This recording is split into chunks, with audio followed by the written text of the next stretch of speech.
Every year, the channel's National Kids Cup is getting bigger and even better. It's season 6 of the football competition, and this edition, in partnership with Eco Football, will showcase grassroots talents.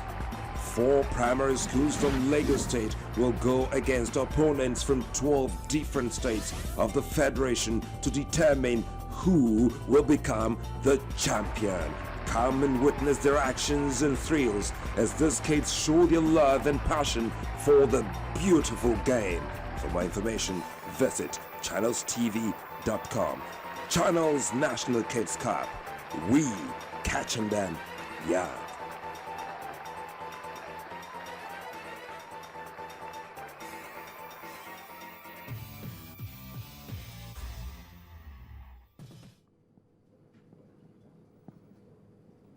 All right, thank you for staying with us. It's time for us to move on now and take a look at some other issues around our football. But before we talk about the domestic scene and talk about midweek matches to be played tomorrow in the Glo Premier League, let me just quickly talk about the Flying Eagles. Dumnodi, what's the story? The Flying Eagles went to Tanzania, beat the Ngorongoro Heroes 2-0 on home soil in a fortnight. Less than 2 weeks from now, they'll be playing the second leg, but they've been a major boost for the Flying Eagles. Isaac's success, who couldn't make the first leg because his club didn't release him.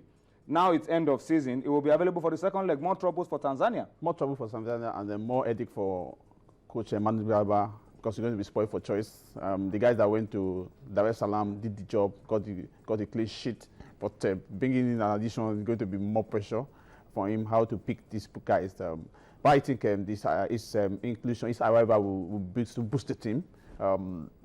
We want to see more of Isaac's success at this level. We didn't see him much. We didn't see much of him at under 17 World Cup because of the injury. Yes, so we need to see more of him at this level, and this is where we need to probably test whether his sojourn to Europe from Italy to Spain has really impacted on this game. And this at this level. And this is a bigger stage. A bigger stage. This is a bigger stage. So this is the kind of stage where you want to see someone like Isaac Promise, who is already. I beg your pardon, Isaac Success, who's already been tipped as one of the stars of the future. So that's a good news for the Flying Eagles.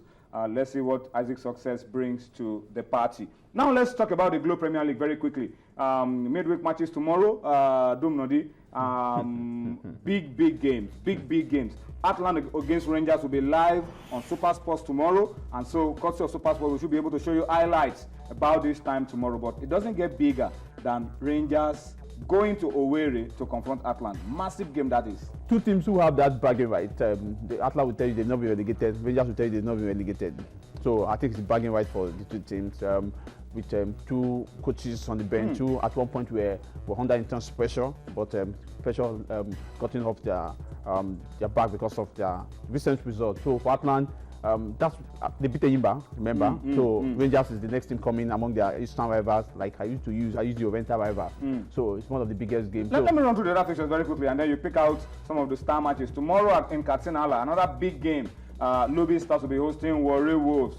That's a massive game as well. Gombe will be hosting Kano Pillars. Wow, what a battle that will be at the Pantami Stadium in Gombe. Bayelsa United will confront Abia Warriors in Benin. And then you have Sharks of Port Harcourt against newly promoted Giwa. That's Port Harcourt. Sharks are still on top of the log with 19 points, and they will want to consolidate at home. You have El Kanemi hosting Dolphins of Port Harcourt in Kano. You have Crown hosting Sunshine in Ibadan. What a game that promises to be as well. Kaduna United against Nimbe City as well. And then you have Nasarawa United welcoming Eyimba to Lafia. Aqua United will be taking on FC Taraba in Uyo. These are games for midweek, match day 12 of the Glo Premier League 2013-2014 season. Before we go down and talk about the National League, let's talk about football awards, the monthly awards. Our friends, league bloggers, every month pick out the best coach, pick out the best player in the league. And this week, the award is going to Sharks of Port Harcourt. They are on top of the log, and this month of April, Benga Gumbote, the coach of Sharks, and Christian Piagbara, an attacker of Sharks of Port Harcourt, are the winners of the League Bloggers Award for April. For emphasis, Nigerian international Christian Piagbara is a member of the Chan Eagles, a member of the under-21 team to the World Cup. So I can remember one thing that Kwara did in the month under review. He scored a brace in Sharks 2-1 victory over Kaduna United in their away win. So it's been quite impressive. It's getting some massive job.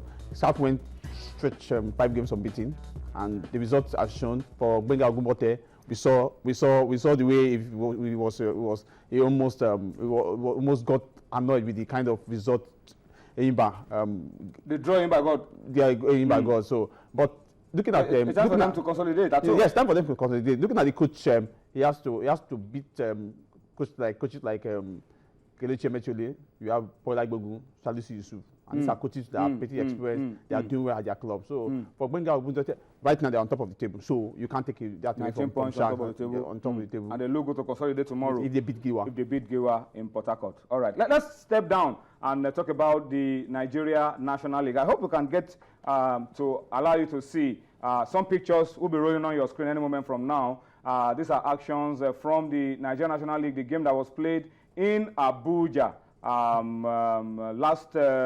Last weekend on Saturday, Supreme Court hosting Kwara United. I hope we can allow you to see highlights of that game, because that has been generating plenty of controversy, allegations and counter allegations from Kwara United and Supreme Court. What you are seeing now are the pictures at the end of the game. Amateur picture. Let's tell you that the pictures, amateur shots, and I hope we can also show you what led to this. Officials of Kwara United, clearly unhappy with the level of officiating, raining abuses and curses on the match officials, and a little bit of controversy and mayhem at the end of the game as well.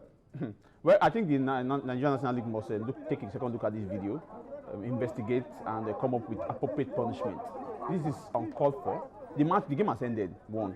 Who is that man rushing down as if he wants to follow the referee to their bedroom? Because I think the National League must investigate this, because it's becoming worrisome at this point in time. Becoming so worrisome. Kwara United must avoid circumstances like this. Remember what happened last season? They must avoid something like this. And this is a team that have been angling. They want to get back to the top flight. But things like this don't help. You went to Abuja. The result ended. The game ended. Fine, but I don't think you need some of these things. You don't need to. If you want to make protests, there are ways you could ventilate your protest. What is the press conference meant for? What is the media conference meant for? That's where you do that. But going this way, I don't know whether they are officials, but if they are alleged to be officials or fans of Kwara United, they must bear the brunt of this, and they must be punished for this. The National League must take a closer look at this video. Something else was going on the pitch. So they must take a closer look at this and punish Kwara United. Whoever it is, because if it's Kwara United, I don't know, but the fact is that they must take a closer look at this video, investigate, and if anyone who is found guilty must bear the full weight of the law. All right. So some of those things being said on in those pictures, very unprintable, are not allowed on TV. Are not allowed on TV. We will allow you to see some of those things that were being said. Well, unfortunately, we wanted also to show you Kwara United's complaints about the officiating and one of the goals they conceded. But it looks like that is not ready yet. But to balance these things up, we've just shown you the side of Supreme Court now, that they were harassed and by Kwara United fans. Tomorrow, we will also bring you the side of Kwara United. What are their grievances? They claim that the goal was scored with the hand against them. But even if the goal was scored with the hand, the question is, you don't have to take that take laws into your hands all the same. But we'll try and get to the pictures of that tomorrow as well. Kwara United with the footage of how the controversial goal was scored against them that they felt the referee shouldn't have allowed.